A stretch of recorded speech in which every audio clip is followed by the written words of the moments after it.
Bonjour à tous. Aujourd'hui, la question qu'on va se poser, c'est pourquoi il peut être intéressant de commencer sa carrière de vidéaste professionnel par la vidéo de mariage. C'est parti.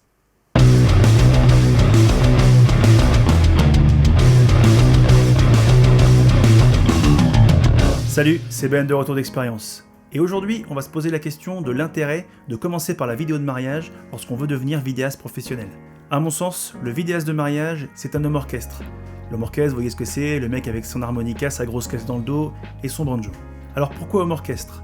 Parce que le vidéaste de mariage n'a aucune maîtrise de la situation et aucune maîtrise des éléments qui l'entourent. Par exemple, la météo. On tourne pas pareil quand on a un plein soleil, quand on a un ciel gris ou quand on a que des averses toute la journée. Le terrain, parce que malgré les recherches que vous avez fait sur Google Images pour faire un petit peu de repérage, vous n'avez pas une réelle notion des distances et des volumes. Donc vous ne saurez pas exactement comment est configurée l'église, vous ne savez pas comment est configurée la salle et vous ne savez pas comment est configurée la mairie. Les événements, parce que même si vous avez fait le travail préalable auprès des témoins et auprès des mariés, vous ne connaissez peut-être pas toutes les animations et toutes les surprises qui ont été prévues. Il va falloir être réactif. Les installations. De la même manière, vous ne savez pas si vous pourrez repiquer votre son dans l'église, ou dans la synagogue, ou dans le temple, et vous ne savez pas si vous pourrez repiquer votre son sur le matériel du DJ. Les lumières, parce que vous ne savez pas si le DJ a décidé de mettre une ambiance entièrement verte pendant toute la soirée dansante, ou si l'église est suffisamment lumineuse pour pouvoir y faire des images de qualité. Et enfin, les gens, que ce soit les invités, qui auront peut-être décidé de ne pas être hyper coopératifs, ou alors les prestataires qui peuvent vous empêcher de faire votre boulot. Vous pouvez ne pas vous entendre avec le DJ qui n'a pas envie de partager sa table avec vous.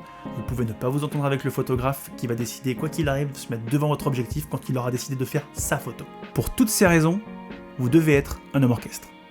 Deuxième chose, vous devez être multitâche. Vous devez être capable à n'importe quel moment de saisir l'instant, de saisir le maximum d'images sous le maximum d'angles pour ne rien rater. La maîtrise du son. Parce que vous aurez beau avoir les plus belles images du monde d'un couple en train de réciter ses vœux dans l'église, si on ne les entend pas, ça n'a pas de valeur. La maîtrise de la relation client. N'oubliez pas que vous êtes non seulement en prestation sur le plus beau jour de la vie des mariés, mais en plus vous êtes en représentation vis-à-vis des gens qui sont autour de vous.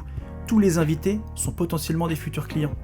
Donc vous devez être souriant, aimable, être toujours disponible pour tout le monde en permanence, tout en faisant votre boulot. Toute la difficulté d'être vidéaste de mariage, c'est qu'en dehors des codes d'organisation assez habituels, c'est-à-dire mairie, cérémonie religieuse quand il y en a une, le vin d'honneur en fonction des régions, le cocktail, le repas, l'ouverture du bal et la soirée dansante, vous n'avez aucune idée de ce qui va se passer. Vous n'avez rien de scénarisé, rien n'est prévu à l'avance. Vous allez devoir prendre ce qu'il y a, du bon et du moins bon, et en faire de la magie.